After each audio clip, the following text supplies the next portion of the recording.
Assalamualaikum warahmatullahi wabarakatuh. Sahabat kisah hadis yang dimuliakan Allah Subhanahu wa Ta'ala, bertemu lagi dengan kami menceritakan kisah-kisah para nabi dan sahabat yang senantiasa menjadi petunjuk dan tauladan kita dalam kehidupan di dunia ini.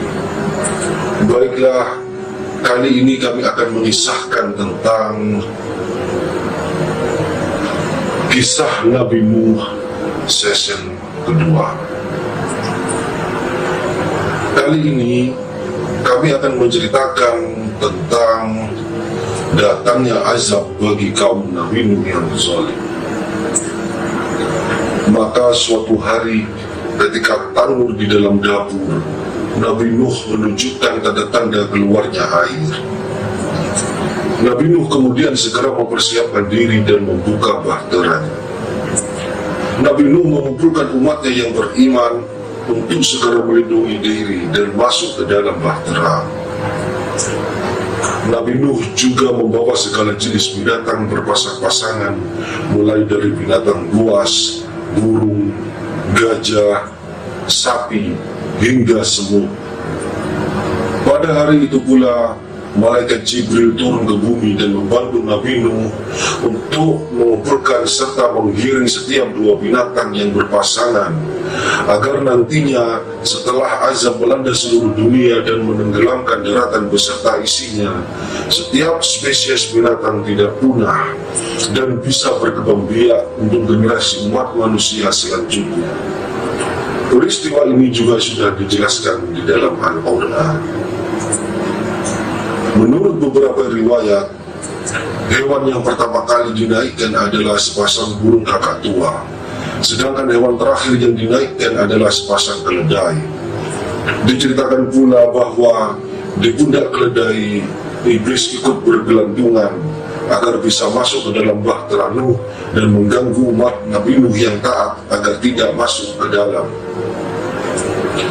Peristiwa ini sudah tertulis dalam Al-Quran surah Hud ayat 40, yang artinya, hingga apabila perintah kami datang dan dapur telah memancarkan air, kami berfirman, buatkanlah ke dalam bahtera itu dari masing-masing binatang sepasang, jantan dan betina, dan keluargamu, kecuali orang yang telah terdahulu ketetapan terhadapnya, dan muatkan pula orang-orang yang beriman dan tidak beriman bersama dengan Nuh itu kecuali sedikit.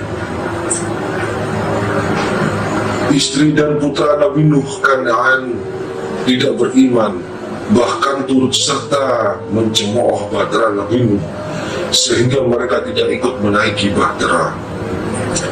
Hanya ada sekitar 80 orang mukmin yang masuk ke dalam bahtera. Allah Subhanahu wa Ta'ala dengan kuasanya telah mengatur segalanya, sehingga hewan ternak tidak dimangsa oleh hewan buas. Allah menurunkan demam kepada hewan buas tersebut hingga naluri buasnya turun. Setelah semua pengikut Nabi Nuh dan hewan-hewan masuk ke dalam bahtera, lalu pintu masuk dan seluruh pintu bahtera ditutup.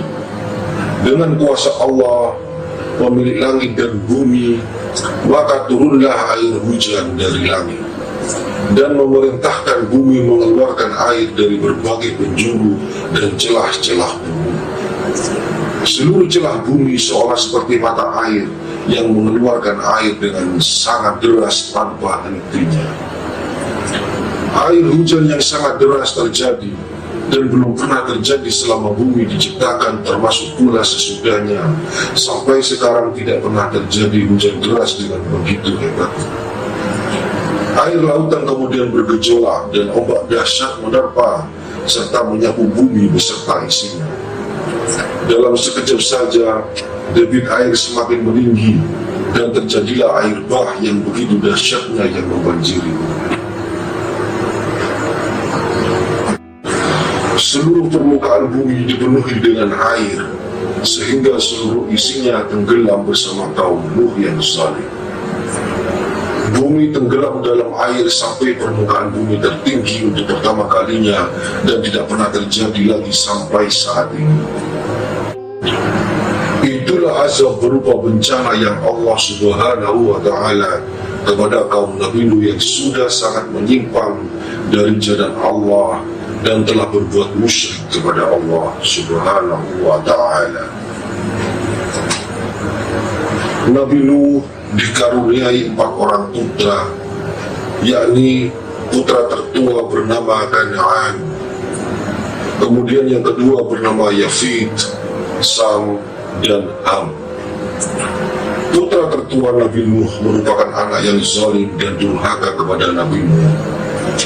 Dia menyembunyikan rasa benci pada ayahnya sendiri dan mula-mulanya berpura-pura beriman. Bahkan dia dan ibunya yang merupakan istri Nabi Nuh sering menghina dan mencemooh Nabi Nuh. Kisah Nabi Nuh bagian ini cukup sedih untuk dibaca. Ketika Nabi Nuh mengumpulkan seluruh umatnya, beliau teringat akan putra tertuanya yaitu Kan'an. Beliau meminta agar Kan'an naik ke bahtera bersama pengikutnya yang lain. Namun dengan angkuhnya Kan'an menolak, dan Kan'an tetap pada pendiriannya, tidak ingin beriman kepada Allah. Oleh karenanya Kan'an termasuk golongan orang-orang yang merugi dan tidak diselamatkan oleh Allah Subhanahu wa Ta'ala. Ketika air bah sudah mulai meninggi, Nabi Nuh sebagai seorang ayah terus membujuk sang anak agar menaiki bahtera dan berkata, "Hai anakku, naiklah ke kapal ini agar engkau selamat dari azab Allah, dan janganlah engkau masuk ke dalam golongan orang-orang yang kafir." Quran Surat Hud ayat 43. Akan tetapi Kan'an justru menganggap bahwa bencana tersebut merupakan peristiwa alam biasa. Kan'an kemudian menjawab, "Aku akan mencari perlindungan ke gunung yang dapat memeliharaku dari air bah." Dan dijawab pula oleh Nabi Nuh, "Tidak ada yang melindungi hari ini dari azab Allah selain Allah saja yang Maha Penyayang." Percakapan Nabi Nuh dan Kan'an tersebut termuat dalam Al-Quran Surat Hud ayat 43.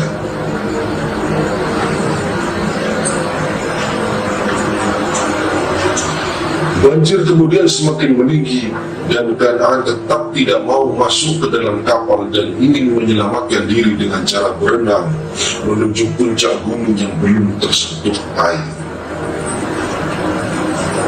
Kan'an menganggap bahwa air tidak akan sampai ke puncak gunung tersebut. Namun dugaannya ternyata salah. Air banjir bahkan menenggelamkan puncak gunung tertinggi sekalipun. Di sela percakapan antara keduanya, muncullah gelombang besar yang memisahkan antara bahtera Nabi Nuh dengan Kan'an. Seketika Kan'an lenyap dari penglihatan Nabi Nuh. Nabi Nuh berusaha mencari keberadaan putra sulungnya, akan tetapi sia-sia. Sebagai seorang ayah dan darah dagingnya, beliau sangat sedih karena putra yang amat disayanginya tenggelam oleh azab Allah. Pada saat Kan'an tenggelam, Nabi Nuh sempat memohon kepada Allah agar putranya diselamatkan karena Nabi Nuh mengingat bahwa Allah telah menjanjikan keselamatan bagi seluruh keluarganya. Nabi Nuh kemudian bertanya-tanya mengapa putranya tidak selamat dari azab tersebut, dan Allah menjawab bahwa putranya telah durhaka dan bukan termasuk keluarga yang dijanjikan Allah untuk selamat. Percakapan antara Nabi Nuh dan Allah Subhanahu wa Ta'ala dimuat dalam surah Hud yang artinya, "Ya Tuhanku, sesungguhnya anakku termasuk keluargaku, dan sesungguhnya janji Engkau itulah yang benar, dan Engkau adalah hakim yang seadil-adil." Quran Surat Hud 45. Kemudian Allah menjawab, "Hai Nuh, sesungguhnya dia bukanlah termasuk keluargamu yang dijanjikan akan selamat. Sesungguhnya perbuatannya tidak baik. Sebab itu, janganlah kamu memohon kepadaku sesuatu yang kamu tidak mengetahui hakikatnya.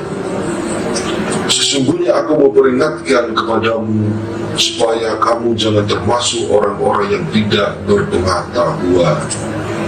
Quran Surat Hud 46. Nabi Nuh kemudian menyadari kesalahannya dan segera memohon pengampunan kepada Allah Subhanahu wa Ta'ala.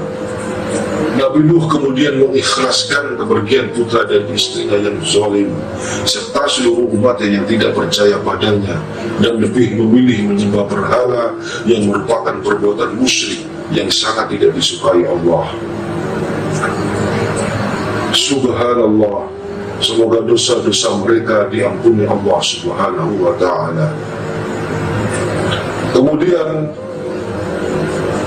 kisah Nabi Nuh berlanjut dengan selamatnya Batrah Nuh.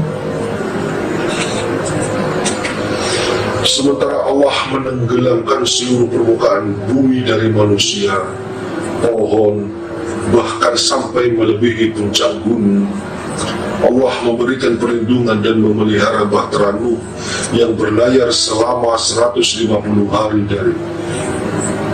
di lautan tanpa batas sampai air banjir reda bersama umat mukmin yang beriman di dalamnya. Kapal terus berlayar hingga kaum Nuh yang zalim tidak tersisa. Setelah seluruh kaum Nuh yang zalim tenggelam, kemudian Allah memerintahkan bumi menghisap seluruh air dan memerintahkan langit menghentikan hujan deras yang begitu dahsyat tersebut.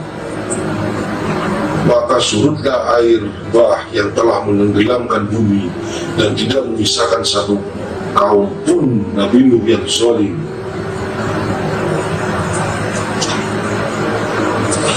Setelah air banjir surut, Bahtera Nabi Nuh kemudian terdampar di Gunung Judi. Di sanalah pengikut Nabi Nuh beristirahat dan memulai kehidupan baru yang damai dan bertawakal kepada Allah Subhanahu wa Ta'ala. Banyak perselisihan pendapat yang terjadi mengenai letak Gunung Judi, karena beberapa sumber menyatakan bahwa Gunung Judi yang dimaksud berada di Armenia, ada yang mengatakan di Irak atau di Turki. Setelah Bahtera mendarat, keluarlah Nabi Nuh beserta ketiga putranya yang bertakwa dan seluruh pengikutnya yang berjumlah 80 orang. Kemudian turun juga hewan-hewan yang selamat. Di gunung inilah terjadi kehidupan baru dengan seluruh umat yang taat dan beriman kepada Allah serta jauh dari perbuatan tercela, musyrik dan durhaka kepada Allah Subhanahu wa Ta'ala. Menurut riwayat, dikisahkan juga bahwa seluruh pengikut Nabi Nuh yang selamat dalam Bahtera Nuh tersebut akan wafat dan tidak menyisakan keturunan satupun. Hanya putra-putra Nabi Nuh yakni Yafid, Sam, dan Ham yang memiliki keturunan. Hingga didapatkan kesimpulan bahwa seluruh umat manusia di muka bumi sekarang ini merupakan keturunan adat Nabi Nuh yang terbagi menjadi 3 turunan. Yafid melahirkan keturunan bangsa Romawi dan kini berkembang pesat menjadi bangsa Eropa. Sam dan keturunannya yang merupakan asal-usul lahirnya bangsa Arab yang kini mendiami wilayah Arab dan Timur Tengah di benua Asia Barat, serta putra terakhir yaitu Ham menghasilkan keturunan bangsa Habasyah yang kini merupakan keturunan bangsa Afrika yang mendiami wilayah benua Afrika. Sekian pembahasan kisah Nabi Nuh. Silakan disebarluaskan. Semoga membawa manfaat bagi kita semua. Akhirul kalam, Wassalamualaikum warahmatullahi wabarakatuh.